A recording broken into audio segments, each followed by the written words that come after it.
તો હાલ સોશિયલ મીડિયાની અંદર કીર્તિ પટેલનો આ વિડીયો ખૂબ જ વાયરલ થઈ ગયો છે. જી હા મિત્રો, હાલ સોશિયલ મીડિયાની અંદર કીર્તિ પટેલનો આ વિડીયો ખૂબ જ વાયરલ થઈ ગયો છે. જેવું કહેવામાં આવે છે કે ખેડૂતના સપોર્ટમાં આવ્યા છે અને ખેડૂત માટે અત્યારે મેદાનમાં આવ્યા છે. હવે લડી લેવાની મૂડમાં છે કીર્તિ પટેલ. જી હા મિત્રો, અત્યારે હાલ સોશિયલ મીડિયાની અંદર આ વિડીયો ખૂબ જ વાયરલ થઈ ગયો છે. પટેલનો આ વિડીયો જોવો. જય જવાન જય કિસાન. આજ રોજ અમે ભાવનગરની અંદર જીતુભાઈ વાઘાણીની કાર્યાલય આવ્યા છીએ, કૃષિ મંત્રીના. ખેડૂતોને એકદમ યોગ્ય ન્યાય મળે ને એના માટે. નમસ્કાર મિત્રો, નવા વિડીયોમાં તમારું સ્વાગત છે. અમારી ચેનલમાં નવા હોય તો લાઈક અને સબસ્ક્રાઇબ ને શેર જરૂર કરી દેજો.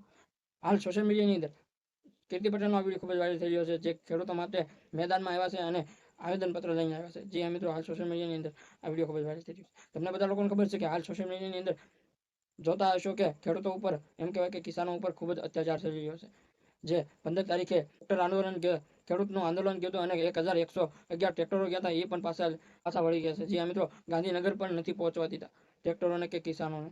કિસાનો હાલ સોશિયલ મીડિયાની અંદર તમે જોતા હશો કે મૌન ધારણ, તમે બધા લોકો જોતા હશો કે કિસાનો સડકો ઉપર સોતા હોય છે અને સડકો ઉપર, એમ કહેવાય કે રસ્તા ઉપર બેઠા પણ હોય છે. એવું પણ કહી રહ્યા હોય છે કે અમારે જ્યાં લગીને અમને ન્યાય નહીં મળે ને ત્યાં લગીને અમે ક્યાંય નહીં જઈએ. એવું પણ વિડીયો તમે જોયા છે. હાલ સોશિયલ મીડિયાની અંદર કીર્તિ પટેલનો આ વિડીયો ખૂબ જ વાયરલ થઈ ગયો છે. તો તમારું શું કેવું છે કમેન્ટમાં જણાવજો અને અમારી ચેનલમાં નવા હોય તો લાઈક અને સબસ્ક્રાઇબ અને શેર જરૂર કરી દેજો. જય હિન્દ, જય ભારત.